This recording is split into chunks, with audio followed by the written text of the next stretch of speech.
Russia Bangladesh chamber of commerce and industries নিজেদের প্রতিষ্ঠা ৩০ বছর পূর্তি উদযাপন করেছে।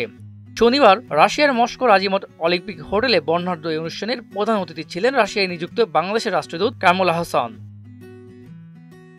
আরবিসিসিআই সভাপতি পারভেজ তমলের সভাপতিত্বে প্রতিষ্ঠা বার্ষিকী অনুষ্ঠানে অন্যদের মধ্যে উপস্থিত ছিলেন আরবিসিসিআই সাধারণ সম্পাদক সাজ্জাদুল চৌধুরী, সাবেক সভাপতি এবং রাশিয়া বাংলাদেশ ফ্রেন্ডশিপ অ্যাসোসিয়েশনের সভাপতি সাত্তার মিয়া সহ আরবিসিসিআই সদস্য ও দূতাবাসের কর্মকর্তারা।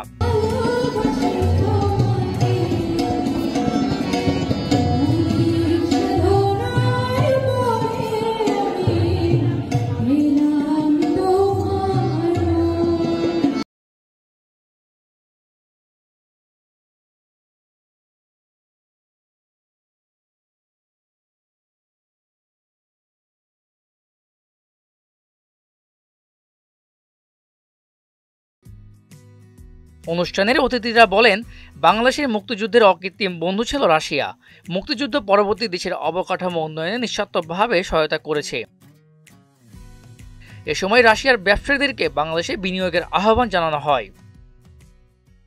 ট্রেড ডেলিগেশন এসেছে, তাদেরকে আমরা সাধারণ সাপোর্ট দিয়েছি, লজিস্টিক্স এবং এখানে সেমিনার করেছি।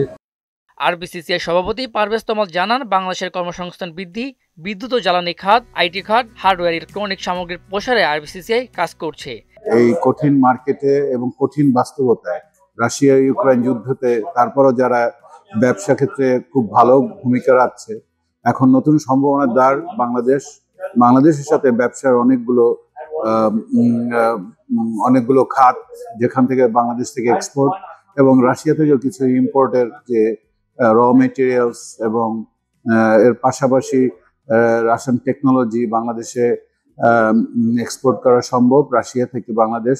আবার বাংলাদেশ থেকেও যে আমাদের যে সমস্ত সেক্টরে আমাদের ভালো ভূমিকা আছে।